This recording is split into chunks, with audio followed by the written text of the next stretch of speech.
खुलुमबाय गिबियावनो बड'लेण्ड निउज 24 निफ्राय नोंथांमोननो अननाय सिबिनायखौ जासिग्रोबाय।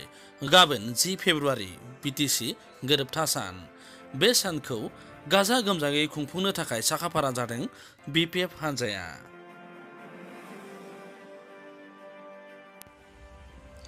मख'नो गोनांदि थांनाय 2003 मायथाइनि 10 फेब्रुआरियाव बिटिसि गोरोबथाया जादोंमोन। बे गोरोबथायाव सोरखार आरो बिएलटिनि गेजेराव गोरोबथाया जादोंमोन। गोरोबथा बायदियै मोनब्रै जिल्लाखौ सोरजिनो हादोंमोन, जर'खायै क'क्राझार, चिरां, बाक्सा आरो उदालगुरि। बे सानखौ बिपिएफनि बानजायाव खुंनो साखाफारा जादों। बिपिएफ हान्जाया गाजा गोमजायै खुंनो थाखाय साखाफारा जादों। बाक्सा जिल्लानि कदमतलायाव थानाय नमाथि मौजा गोजौ फरायसालिनि फोथाराव बिटिसि गोरोबथा सानखौ खुंनो थामथिम खालामदों। लानो थाखाय आं बावगोन ना? बेयो जायगानि नामा जाबाय नमाथि मौजा हाई स्कुल। बेनिफ्राय ओरैनो मेन सकनि नामा जाबाय कदमतल बाक्सायाव गोलैयो। माने 1 लाखसो मानसि जानायनि टारगेट आरो 1 लाखनि सायाव जानोगो खिन्थु जोङो 1 लाखनि टारगेटनि पेन्डेल बानायदों आरो दा। गाहाय आलासि सोर फैगोन? गाहाय आलासियाथ' जोंनियाथ' जिखिनि जोंनिया चिफ लामा मइलार फैगोन। जिथुनाखि जोंना एक्स माने चिफ एग्जिकिउटिभ मेम्बार जोंनि बिटिएफनिफ्राय बिथाङा जोंनि माबा हाग्रामा महिलारि सार फैगोन।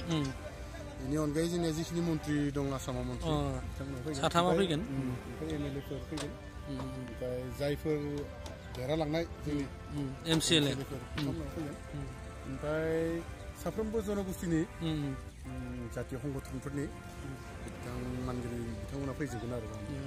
बेनिफ्राय तेजस्वी यादव फैगोन होननाय खोनादों।